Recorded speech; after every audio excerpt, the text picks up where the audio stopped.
Hello, everybody. 2 down, 2 to go. I hope everyone enjoyed their lunch. I'm Amy McDonald, and I'm the director of CitySpace, and we're so glad to have all you families here today. So next up is But Why from Vermont Public Radio, and they're going to be talking about farm animals. And for our virtual audience, they are going to be backstage talking about their book, which is Are Llamas Ticklish? So virtual audience, we've got a treat for you. Please welcome Jane and Melody.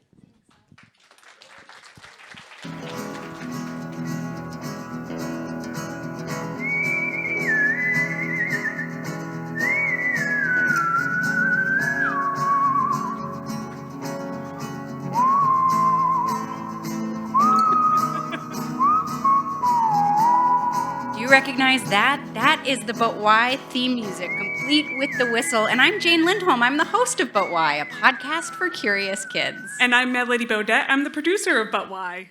And if you're familiar with our show, we are a podcast, just like everybody else here today. And the way our show works is that you send us the questions that we answer. And then Melody and I have to go find interesting people to find those answers for you. We've been making this show for 6 years, and in that time we've heard from kids in all 50 states and more than 80 countries, actually 89 countries now. And we have gotten more than 10,000 questions from kids all over the world. Have any of you ever sent us a question? Raise your hand. You have? Ooh. Awesome. A couple of you. Have we ever answered anyone's question? No, not yet. Oh, there's still time. All right, well, you tell us what your question was when we get back to the booth, and then we'll try to make sure we answer it. And today, we're also going to be answering questions from real kids like you that have sent us questions about farm animals. But here's the thing, don't get too comfortable. Just because these questions came from other kids doesn't mean you're going to sit back and doze off. We're going to be asking you to tell us which questions you want in this episode. That's right. And as you probably know, we live in Vermont. And in Vermont, we have a ton of farms. In fact, Melody actually grew up on a dairy farm. I did. I grew up on a dairy farm. We milked cows. We sent our milk to a cooperative that supplied Ben & Jerry's. Yeah, does everybody like Ben & Jerry's? How many of you live on a farm? Anyone? Anyone? Oh, we see some kids who live on farms. Awesome. Awesome. Do any of you know how many farms there are in the United States? Yell out your guess. Infinite? 1,600, 10,000? Anyone? All right, you want to know the answer? 2 million. 11 million is good. There probably were 11 million. Now there are 2 million. How many of you live in Massachusetts? A lot of you. Yeah, you want to know how many farms there are in Massachusetts? 7,000. And where we live in Vermont, we have about 6,000 farms. What other states are you guys from? We might know the answer to how many farms there are. Somebody yell out a state. Maine. Okay, Maine, 7,500 farms. Woo! New Hampshire, 4,000 farms. Connecticut, 5,500 farms. Oh, Mississippi, I don't know. New York, 33,000 farms in New York. Did you hear that? We don't have the Pennsylvania. Awesome. We'll find out. Okay, so a farm can be a place where people grow one kind of crop or have one type of animal, or it can be a place where there's a lot of different kinds of fruits, vegetables, grains, grasses, maybe a lot of different animals. Farms can be really, really big, thousands of acres, or they can be really small, like a backyard even. Yeah, my house is considered a farm because we keep bees. So we are considered an apiary. And just like there are lots of different kinds of farms, there are also lots of different kinds of farmers and lots of different ways to be a farmer. So before we get started and meet some farmers, let's tell you how you come into this. Okay, so we're gonna put 2 questions up on the screen behind us, and you guys get to pick the answer. And whichever one you pick, we're gonna transport ourselves to Vermont, and we're gonna go to that farm. Actually, I'm rethinking this. Kids like to sit quietly, not have anything to say, true. And not be allowed to move. Maybe this is a bad idea. I know most kids like to sit quietly and listen. Is that you guys? No. Okay, I think I know how we can check. how about you think of what kind of farm animal you want to be? And it could be anything. It could be a pig, it could be a llama, it could be a bee, and you're going to make the noise of that animal. And then Okay. we're going to be a barnyard. Is everybody ready to do that? Think of an animal you want to be. So before we do that, though, we need a sign for stop, okay? So this is the sign for stop. So when we make our farm animal noises, we're going to do it as loud as we can until we see this. Are we ready? Jane, what kind of animal are you going to be? I'm going to be a bee. I think I'm going to be a pig. Ooh. Are we ready? Do you guys have your animal in mind? All right. Okay. All right, ready? 3, 2, 1, go! Oink, oink, oink, oink, oink, oink, oink, oink, oink, oink, oink, oink, oink, oink, oink, oink, oink, oink. That was pretty good. What did you That think? was amazing. I feel like we're on a farm already. All right, I think these guys are loud enough. I think Okay. they're ready to be loud. All right, so let's learn about farm animals now. All right, we're going to start with a really tricky one, though. We're going to answer a question about llamas. So does anybody know what a llama sounds like? Silence. We've got some guesses. Shout it out.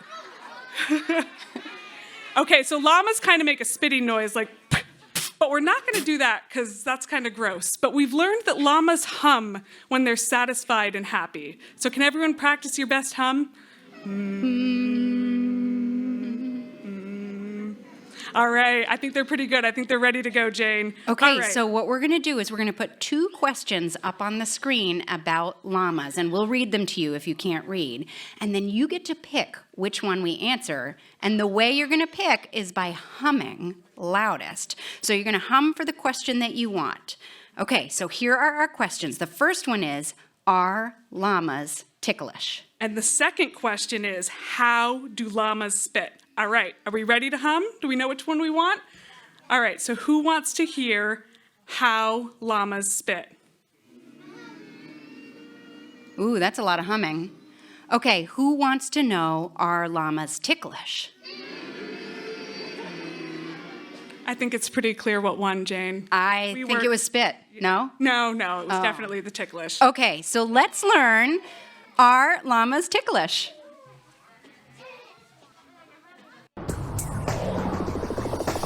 We're so glad you picked this question. We love this question when Addie sent it to us. We're here at Northern Vermont Llama Company in Waterville, Vermont, and we're here with Steve. And who's this? This is DJ. And how old is DJ? So DJ is 16. And DJ's a llama. DJ is a llama. So we want to know if llamas are ticklish. And really, there's like one way to find out. So you ready to tickle him? There is only one way to find out. Most llamas are not, probably will not show much for when they're ticklish, but every once in a while you get a unique llama like DJ. When he gets a good scratch going, he really likes, oh, there it is. There's the sweet spot. It's like a dog. Yes, it's like a dog wagging its tail or scratching its leg when you get him in, right the right spot, right there, right? But if I tried to like tickle his neck, he's like, no. No, it's got to be it's got the one spot, and that's where DJ's a unique one. Most guys will probably just kind of, they'll tolerate like that, but every once in a while you find that right spot and they just love it. So have you ever heard the llamas laughing? I have not heard them laughing. He's doing his humming right now, which could be close to a laugh, but no, basically that's their happy. When their ears are up like that, that's their happy time. We were curious if there are any animals that do laugh, so we checked in with a comparative cognition lab. That's a lab that studies the differences between the ways that animals think and humans think. And they told us that chimpanzees do laugh. Baby chimpanzees laugh in the same situations that baby humans laugh at, like when they're being tickled and when they're playing. And then they told us about another animal that laughs, and this one surprised us. Rats. The same rats that you find in a city street or maybe living in your compost pile. Those rats emit a high-pitched noise that we can't hear. The researchers were able to find it using a special microphone, and they found that rats laugh in the same situations that humans laugh at, like when they're being tickled and when they're playing. So the llamas here at Northern Vermont Llama Company, they're not here for tickle parties. No, not tickle parties, although they probably would love it. So what do you use the llamas for? So we use them, you can see they're long, beautiful fiber. We use them we make hats and different type of fiber products with them. So you can do hats. My mother makes stuffed animals, stuff like that. And then also, we take them out for hikes. And then little kids and families, we take right up and they go for about 2 hours. And the llamas carry your backpack and your lunch on their back for you while you get to wander along with them. And then we have a Ben & Jerry's snack at the end. That sounds really fun. And I've heard that some farms also use llamas as guardian animals. Yes, and that's actually very funny. It's actually very funny to me because that's where llamas are by nature very curious. As you can see, they're all just checking us all out here, and that's what they see when they see a dog or a wolf or a coyote. They think they're the funniest looking creatures on the planet, so they want to go over and say hi. And so they'll go running over when they're mixed in with the sheep, and the coyote will see a llama, a big llama especially, run right over, and they'll be like, "Whoa, that thing looks weird." So I'm going to go to another pasture that doesn't have one of those, and then the llama will watch them go away, and that's a guard llama for you. Well, humans might feel the same way. Llamas are definitely interesting to look at. Is that what you think people like about them? I think look at just the characters. You can look at all these different guys. There's not one that's alike. They all have different personalities, and they're very sweet. They're very sweet. I love the underbite of Yes. the teeth. Well, thanks, Steve, and thanks, DJ. No problem. You have fun, DJ?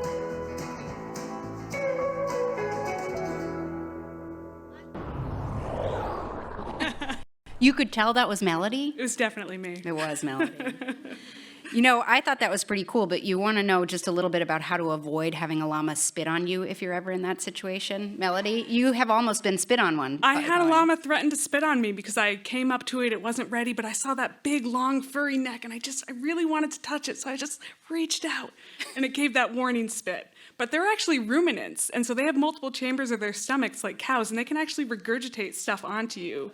Big green goop. And so the llama farmers told us that the best thing to do if a llama's going to spit on you is put your head down so you catch it on the top of your head. It's better than on your face. Sounds pretty awful. Yeah. So let's learn about a different animal. And I don't know about you guys, but I really like milk and yogurt and ice cream and cheese and sour cream. You got it. Pretty much anything dairy, which means I really like cows. Me too. So should we find out more about cows? Are you guys ready to learn about cows? Okay, so we have two questions for you. One is, how do we get the milk out of a cow? Or we can talk about why we humans mostly drink cow's milk and not milk from other mammals. So you're probably not surprised by this, but we're going to have you moo. So get your best moo ready. Do you want to have a practice moo first? We should All right, moo. let's get a practice moo. Oh, that's pretty good. Okay. We got a barnyard full of cows right here, right now. I can smell the manure already. Okay, so if you want to know how we get the milk out of the cow, here's your chance to vote. Let's go for it. Moo.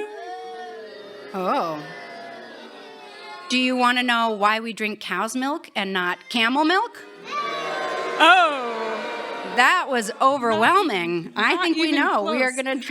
We are going to find out why we drink cow's milk instead of other animal milk. Okay, here we go.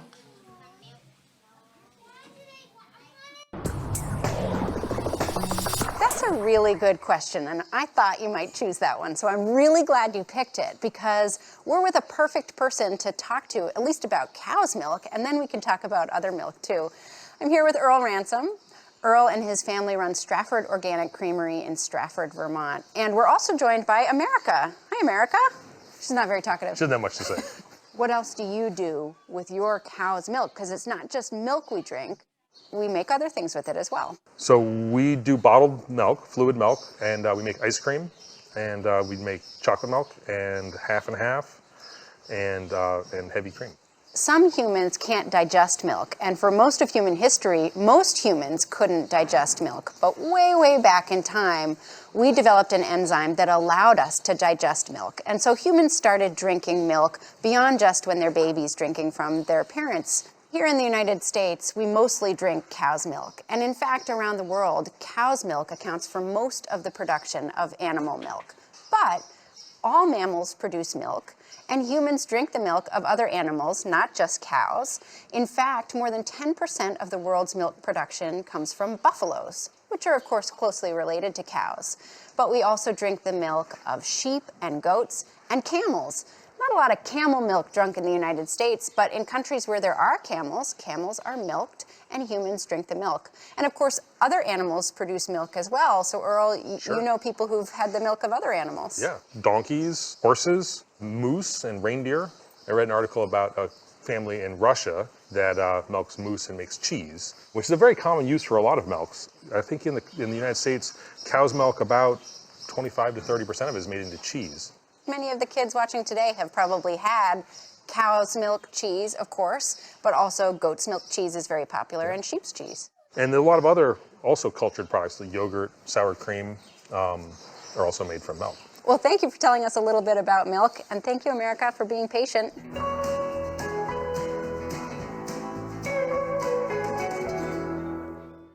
Have you ever That had was moose cute. cheese, Jane? What's that? Have you ever had moose cheese? No, but now I want moose cheese or reindeer cheese. Have any of you drunk the milk of other animals? I see one in the back. What have you drunk?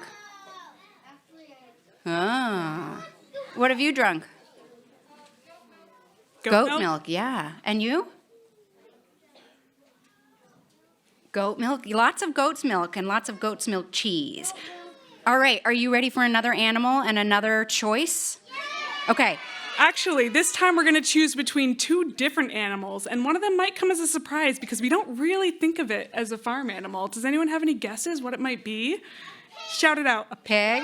pig, dog. Do you want a hint? It's a bird.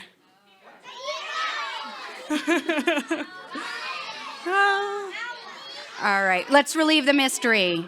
It's a duck. Yeah, ducks can be farm animals. And the other animal, some of you might be wearing something that is made from the fur of this other animal, the hair or the wool. That's I right, think I heard sheep. it, sheep. Okay, so you're going to have to make two different noises for this one. All right, so we're going to have you quack if you want to learn how do ducks float. Or you can baa for why sheep's wool is curly. Everybody know how to quack and baa? Want to practice? I hear a good baa. Okay. I hear some quacking. I Good. hear it. I think hear they're it. ready. I think they're ready. Okay, so if you want to hear how ducks float, quack now. Okay. And if you want to hear why sheep's wool is curly, let's hear your best baa. Oh, Jane, know. I don't know what we're going to do. I think we might have to do it together at the same time and see if Yeah. we can see which one wins out. See So how loud we quack can do or this. baa on the count of 3. Okay, 1, 2, 3.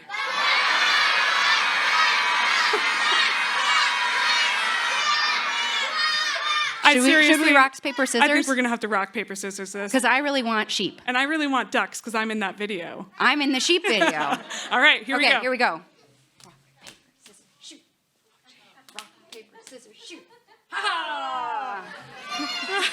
All right, so we're going to learn about sheep. Jane All won. right, this one's a tricky one. Here we go.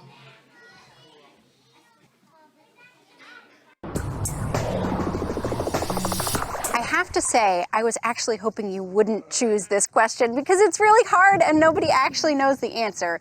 But we're going to get as close as we can. I'm at Agricola Farm in Panton, Vermont with Ava Hubbard. Hi, Ava. Hi. So who have you got here? I got a little lamb. I know it's a beautiful lamb. What kind of sheep do you have? Icelandic. Okay, and your sheep have pretty long, curly wool. Yeah. Why do they have so much wool? They need wool to keep them warm and cool, but also there's this thing called lanolin that the sheep have on their wool that keeps them like a little raincoat, so when it rains, it keeps them safe. And you can feel it when you touch a sheep, right? Like when you feel their wool, it's kind of a little bit oily, but Still dry. yeah, it's very cool. Well, so the reason why their wool or their hair is curly, as I said, is a little bit of a mystery. And there are two theories.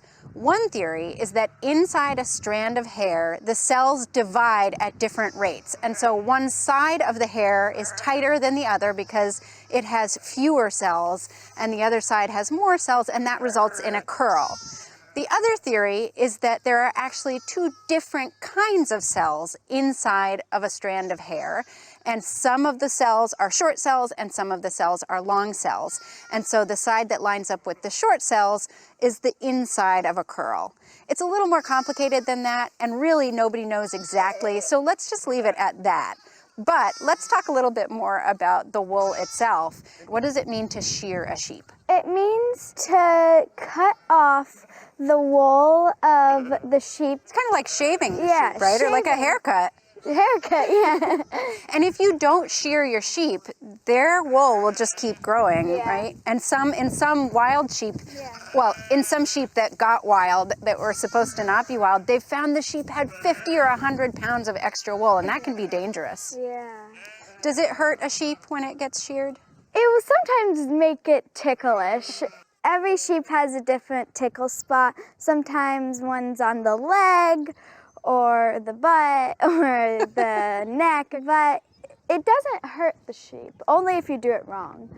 And how old is this lamb you have here? It's about 2 days old. Wow. Looks very happy in your arms. Do you like having sheep on the farm? Yeah, they're super fun and curly and funny.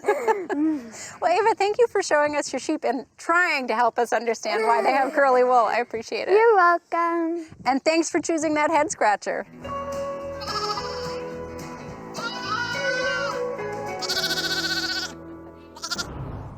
See, there are so many ways to be a farmer, and you can be a farmer at any age. We talk to a lot of kids who are farmers who know a lot about animals and how to take care of them. So Do you want to know just a little bit about ducks, though? I think Because so. there were a lot of duck fans out there. Okay, so how do ducks float? There's actually a couple different things that ducks have that allow them to float. The first thing is they have hollow bones. Like a lot of birds, they have those hollow bones that make them light and strong. And then ducks have internal air sacs that they can fill up when they're above water and then squeeze out when they want to go underwater. And they can do kind of the same thing with their feathers. They can puff up air into their feathers, which also helps them stay above water, and they can squeeze it out. And then they have this oil that they put all over their feathers. You've probably seen a duck reach down by its tail with its beak. That's what it's doing. It's gathering that oil and then spreading it all over their feathers. I love ducks. All right, let's try another one. Now, how many of you came here today in a car? How many of you took a bus or the T or another form of public transportation? You took the T, excellent. How many of you biked or walked here? A few, that's awesome. Now, if we had been doing this show 150 years ago, first of all, a lot of things would have been very different. I don't think we'd have this screen behind us. No, and we probably wouldn't be wearing this clothing. But one of the things that also might have been different is that some of you might have gotten here on horseback. Horses have been an extremely important part for travel and transportation, and they have been a powerhouse on the farm, and still are. A lot of farms use horses as their power. And in my neighborhood, they actually pick up the trash using horses. It's pretty amazing. No trash truck in Melody's town. It's a horse-drawn wagon. All right, so you guessed it, we're going to talk horses next. And we have two choices. One is, why do horses have hooves? I promise you it's more interesting than it sounds. Or another interesting one, why do horses sleep standing up? All right, so we're going to make our best horse noises. We want to practice? I hear a lot of great neighs out there. All right, we're ready to go. All right, so do you want to know why horses have hoofs? If so, give us your best neigh. That's pretty good. All right, or do you want to know why horses sleep standing up? Whoa, all right. There was a lot of pretty clear. horsepower behind that I think one. they definitely want to know why do horses sleep standing up. All right, let's find out.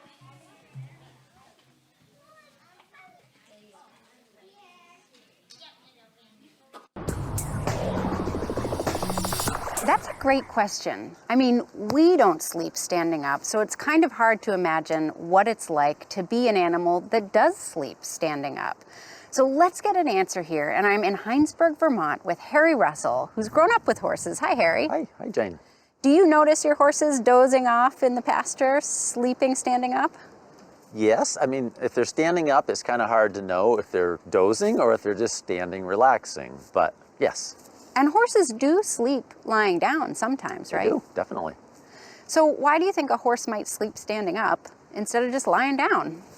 Well, these horses don't have much to worry about, but horses in the wild have to think about predators that might want to hurt them. If they're on their feet and only half asleep, they're more likely to hear and smell things than if they're lying down. And also, if they're on their feet, it's quicker for them to take off and run if some animal is coming towards them, rather than have to get their big selves up off the ground. Horses like to be in groups, and so some of them can be on their feet, kind of paying attention to any danger that might come around. Others can lie down and sleep more soundly. You mentioned that a horse that's sleeping lying down, it might be harder to get away. If you've ever seen a horse get up from a lying down position, it's not always very graceful. It's a little awkward. So, you know, horses also have this kind of amazing thing in their body, and some other animals have it too. It's called a stay apparatus, and it's a system of ligaments and joints that allow the horses to lock their legs out when they're dozing or when they're just relaxing, so they don't have to do much work to be balanced. Now remember, they have 4 legs and we only have 2. We can lock our legs too, but we're still doing some work, right? But the horse can lock all 4 of its legs out and kind of just relax and hang out there. Now, Harry, when you have to wake your horses up, it sounds like it can be hard. You set an alarm for them, tell them it's time to get up and go to work? It's not really hard. They're not as hard to wake up as a person. And what are you waking them up for? What do the horses do here? Occasionally, we're waking them up to put a halter on them and take them to get their harnesses on to work. A good part of the year, they don't do very much. But Jackson, he and 3 of his buddies haul Christmas trees. People to get their Christmas trees and then haul the Christmas trees back to their cars. And then he comes up here and works with Belle to haul maple sap to the sugar house to boil into maple syrup. And that lasts about a month and a half. So the rest of the year, they don't do an awful lot, but they're fun to have around. Sounds pretty good to me. Yeah. Well, thanks, Harry. Thanks, Jackson. Thanks, Belle. Sure.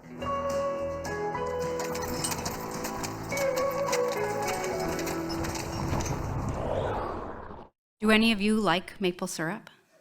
Yeah, me too.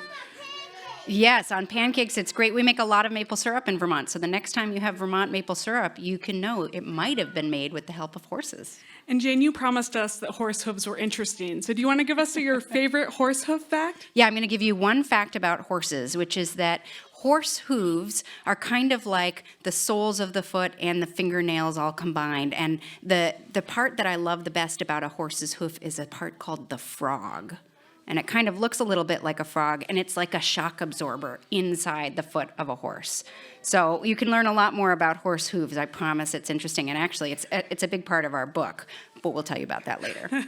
You know something funny, Jane? If What? I asked you what a horse said, you'd say, Nay. oh, good job. How about a cow? Moo. What about a rooster? Cock-a-doodle-doo. Oh, do we think Jane did a good job? Good job, Jane. You know your animals. Yay. All right, very good. But here's the thing. If I were speaking French and I asked you, what does a rooster say? Could you cock? We wouldn't say cock-a-doodle-doo. You'd say cuckoo. Oh, yeah, I get it. And if I were saying the same thing in Spanish, que se dice el gallo, you wouldn't say cock-a-doodle-doo. You might say kikiriki. And so roosters don't speak Spanish, French, or English, so they're not actually really saying any of those things. But what we say they say varies by the language that we speak. Do any of you speak languages other than English? Yeah. French, awesome. Spanish, French, anybody else other languages? Spanish? A Italian? lot of multilingual kids here. That's That awesome. is so awesome. All right, so we asked this question to other kids around the world who listen to our podcast, and here's some of what they told us. My name is Moan. In Farsi, a rooster says googly goo goo. My name is Sabina, and in Filipino, they say tiktalao. My name is Vera, and in French, the rooster says cocorico. Hello, my name is Jayan. In Gujarat, India, roosters say kukurikoo. My name is Naomi. In Hebrew, rooster makes the sound of kukurikoo. My name is Luna. I speak Portuguese. A rooster says caw. My name is Dawn. English is Tamil. My Abba and I are going to make a rooster. Cuckoo. My name is Kuzey. In Turkish, chicken says gıdak, and rooster says ü. I'm Zhao 4 years old. I'm from China. Here rooster says ah. I'm Eliana. A rooster in Spanish says ki. Hi, my name is Mesli and I'm 11 years old. And my name is Iglali and I'm 9 years old. We are from Salinas, California, and we speak Spanish and English. And roosters say kikiriki. I love that. There are so many different ways you can make the sound of what a rooster says depending on the language you speak. But that's kind of the question, right? Like, why do we have different words for a rooster's sound when a rooster just makes a noise? Or why do we have all these different words for a pig, which in English says oink? Why don't we just say a pig says why do we have these words? So we actually asked somebody who studies languages, that's called a linguist, and her name is Erica Okrent, and here's what she told us. We are giving a name for the sound, it's a difficult concept. When we name a sound, we have the expectation that it should sound like the sound. And in some ways it does, that we have a word beep, and that kind of sounds like a beep, but it's not exactly the same. It's not ee or whatever an actual beep sounds like, because we've given it a name. And when we do that, when we give a sound a name, we are restricted to what our language can do and what it's allowed to do. And there's a million sounds that the human voice can make, but languages only use a subset of those. And different languages use different subsets of those. So English has these sounds and French has those sounds, and different languages take advantage of different human sounds. And that's what we have to use when we give a name to a sound. So they're going to be different in different languages. And these words that represent sound, they have a name. It's called onomatopoeia, which is a fun word. Say that again. Onomatopoeia. Onomatopoeia. That is, it means a word that sounds the same as the word. And they exist even in unwritten languages, but not all animals get words for their noises. You probably noticed that. Like, what does a fox say? Yeah, what does I a don't know. sloth say? And so we asked Erica that question, and here's what she told us.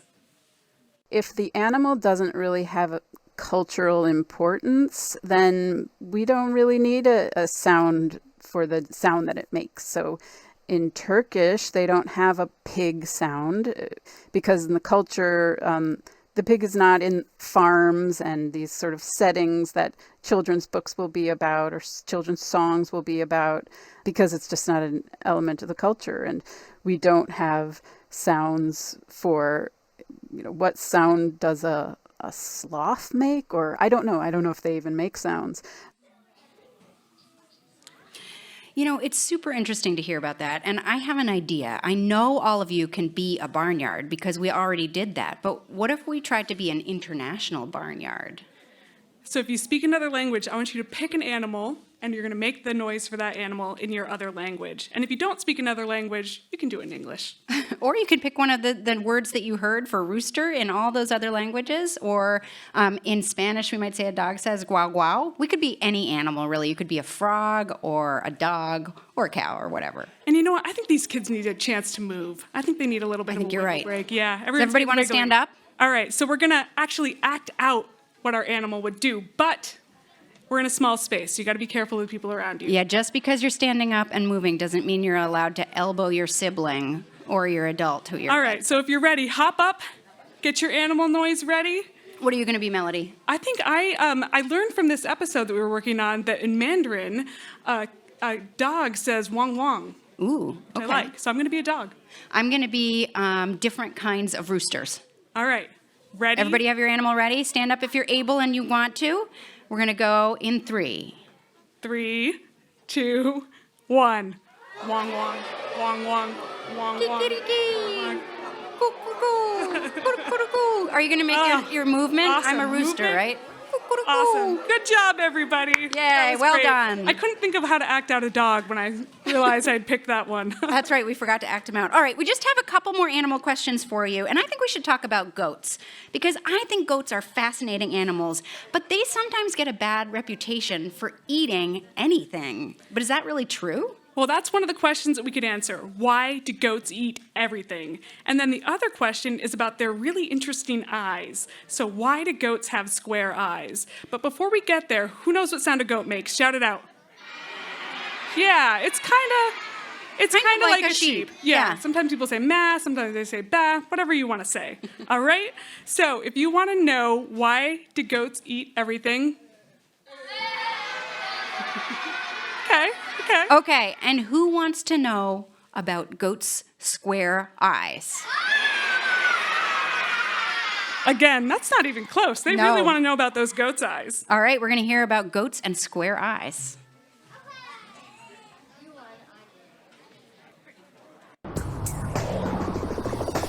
So you want to know about goat's eyes? No kidding. I'm here at Pine Island Farm in Colchester, Vermont with Chuda Durali. Hi. Hello. Thanks so much for letting us come here and see your goats. No problem. Thank you for coming. Can you tell us about these goats? How old are they and what kind of goats are they? Mostly they are like over a year old here, this pen. I have 3 different breed here, Lemons, Alpine, and Nubian. Nubian. Yeah. And so the question was why goats' eyes are square. And if you look at their eyes are definitely not square, right? They are not square, but I don't know why they look like. I don't know. So if you look closely at a goat's pupil, it's a wide rectangle, and it's very different than our eyes. Our eyes, the pupil is round, so the pupil is the black part of the eye. So when you go outside, your pupil might get really small because it's trying to block out the sunlight. But if you go inside into a dark room, your pupil will get bigger and let more light in. And it's the same thing for goats. That's just the shape of their pupil that's different. And scientists think that the reason they have those wide rectangular pupils is so that when their head's down and are grazing, they can block out more light. And it also probably gives the goats a wider field of vision so they can see if there's any predators coming after them. And have you ever noticed anything different about the way that goats see? They do, I think. They see like a pretty far. They actually seem pretty happy. Can you tell me about this structure? Is that a little goat playground? We make something like the play. They jump, they go and playing. And these are the bigger goats. They want to play, but it's very important have the outside pen so that they can come most of the time and spend outside with the sun. So they're like human kids. They like to go outside and play during the day. Well, thank you so much for telling me about these goats. Thank you. And thanks to you for choosing this question.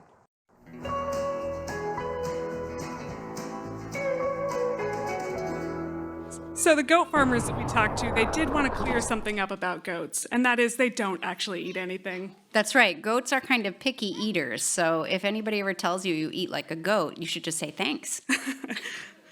And pigs are actually another animal that gets a bad reputation, and you might have heard somebody say something to you like, I'm sweating like a pig, or your room is really messy. And we really love pigs, and we hope that you will too, and we can learn about why pigs roll in mud, or all about their curly tails. So you guys ready to pick which pig question you want to hear? Yeah? All right. All right, I know you all know how to oink. So do you want to learn about why pigs roll in mud? Oink, oink if you want to hear that one. All right. Who wants to know why pigs have curly tails? Again, not even close. I really think they want to know about the pig's tails. It's a landslide. So let's go for it. Okay, let's hear about pigs and tails.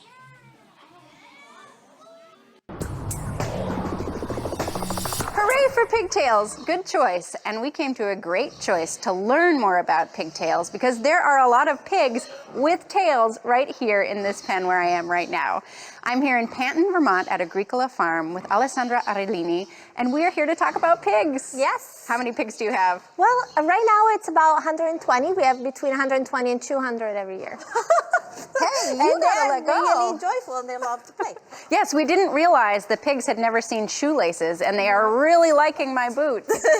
Yes, they really like it. So let's look at some of these pigs' tails. Do all of your pigs have curly tails? Well, yes. In my farm, everybody has a curly tail, and actually tails are very important for us to be able to read and understand the animals. Let's look at one of their tails. So if we can see this tail right here, and I won't get too close because, you don't want to bother people where their tails are, there's a nice little curl in it.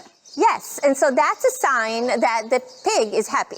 He's happy, he's having a good time, and it's a way for the pig to communicate how they're feeling. So all of your pigs have curly tails. Do you know why pigs have curly tails? I don't know the reason or why. I know how we use them to read it, but I don't know why they have it. Well, from what I have read, it's a little bit of a mystery, but some scientists think that it's because when farmers were breeding pigs, and that means taking certain pigs for the characteristics that they have that you want, like really big for a lot of meat or lots of teats if you want to have lots of little piglets. Yeah. When farmers were breeding pigs, they may have been breeding for specific characteristics But curly tails came along with it because not all wild pigs have curly tails, right? That's correct. That's correct. What about babies? When the babies are born, are their tails curly? Oh, yeah, the tail is immediately curly. Really? Yes. Huh.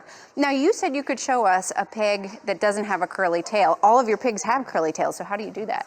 So there are two situations when the pigs have a straight tail. One, if they're really, really focused on something and they're so focused and concentrated that they kind of forget to have their tail. And then the other way is if you put your hand close to their butt, they get really, really shy and their tail drops down. Will you show us? Yes. Let's try with this one. So you mentioned that you use their tails to help you understand things about the pigs. What do you mean? So if when I come in the morning, their tail is droopy and low, that might mean that the pig is not feeling well. He's either sick or maybe they just got in a fight with the siblings, which case it's okay. But if it's permanently straightened up, then we start really looking into their health. Well, thank you for showing us your pigs. And thank you for chewing on my shoelaces. I've lost one there.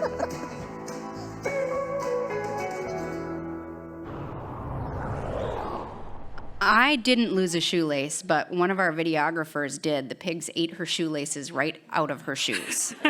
We owe her a new pair. We definitely do. All right, so Jane, why do pigs like mud so much? Just in case the kids who wanted to know the answer to that, let's give them a little bit. Okay, so really quickly, pigs like mud for two reasons. One is because pigs can get sunburned really easily, especially if they're those pink pigs that you think of when you think of a pig. So they put the mud on and it acts like sunscreen.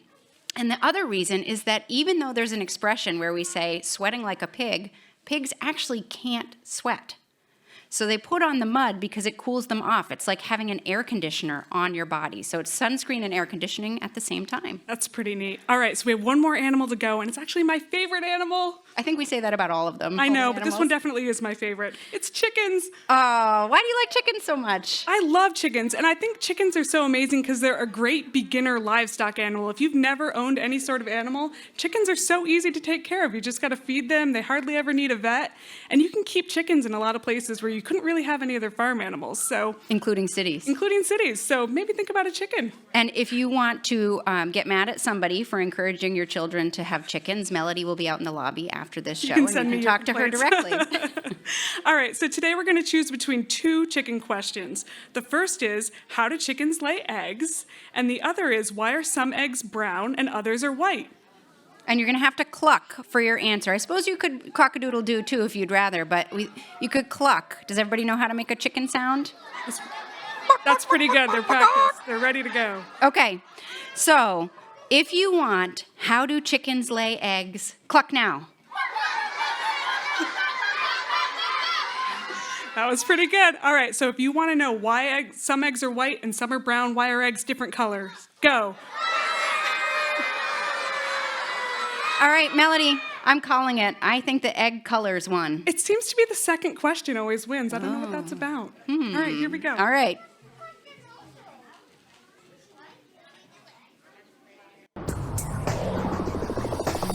Excellent question. We're so glad that you picked this. So to learn about the different colors of eggs, we're here at Agricola Farm in Panton, Vermont with Genevieve Gorjans. Hi, Genevieve. Hi. So first off, how many different colors of eggs are there? There are lots of different colors. So you might see a lot of white eggs or a lot of brown eggs from the store. You can also get green eggs, blue eggs, more yellow eggs, and all shades of brown and white and cream in between. So you really have a rainbow of egg colors out there. And when you have a chicken, do you know what color eggs it's going to lay?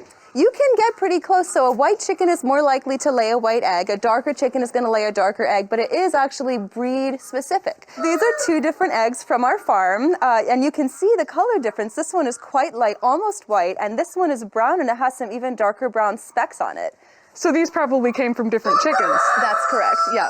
So a specific breed of chicken, you know that it's going to lay brown eggs, or it's going to lay you a nice greenish egg or a speckled white egg or something like that. And so a breed is a group of animals that have similar characteristics. That's so chickens have breeds, kind of like dogs. Exactly, yeah, exactly right. And so how does that color form on the egg? So as the chicken is laying the egg, as we talked about, it starts with the yolk, and then you build the white, and then you get the shell, and the very last second, as the chicken is laying the egg, it puts a pigment, which is a coloring, around the outside of the shell. So that's what gives the egg shell its color. And so certain breeds probably have certain color pigments in their system so that they can paint the eggs that color. That's exactly right. And so the longer the egg stays in the system, the darker the color of the egg. Why do you think that we don't see blue or green eggs in the store? Why are we only seeing brown and white eggs? I think it has a lot to do with the breeds of chickens that lay those eggs. So a chicken that lays a white egg, we see those eggs all over the store, and those chickens are probably very easy to raise, and they lay very reliably. So if you're going to be a farmer that raises chickens for eggs, you want to know that you're going to get a lot of eggs. And if the breed that lays you a lot of eggs is laying white eggs, then that's going to be a good choice as a farmer. So. Yeah, I heard that some chickens that lay blue or green eggs, they only lay about 150 eggs a year, whereas like a white leghorn, that chicken could lay twice as many eggs per year. So the chicken farmers are going to choose those breeds. That's right. If you wanted blue or green eggs, where would you find them? That's a great question also. There are probably farmers in your community who might know, they might keep those chickens themselves, or they might know somebody who knows how to get those chickens. You can look at farmer connection resources and find those breeds around you, but you have to look for them a little bit more than you would a chicken that lays a brown or a white egg. Does the color of the egg influence the way it tastes? I don't think so. I think all eggs are delicious. I think so too. Well, thanks so much, Genevieve. Thank you, Melody.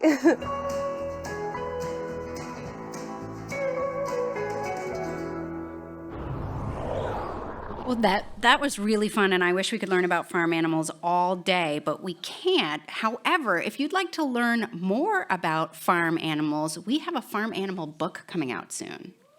That's right. It's called Are Llamas Ticklish and Other Silly Questions from Kids, and you can pre-order them now. They come out at the end of June, and also at the same time, we have another book coming out all about the ocean, and it's called Do Fish Breathe Underwater?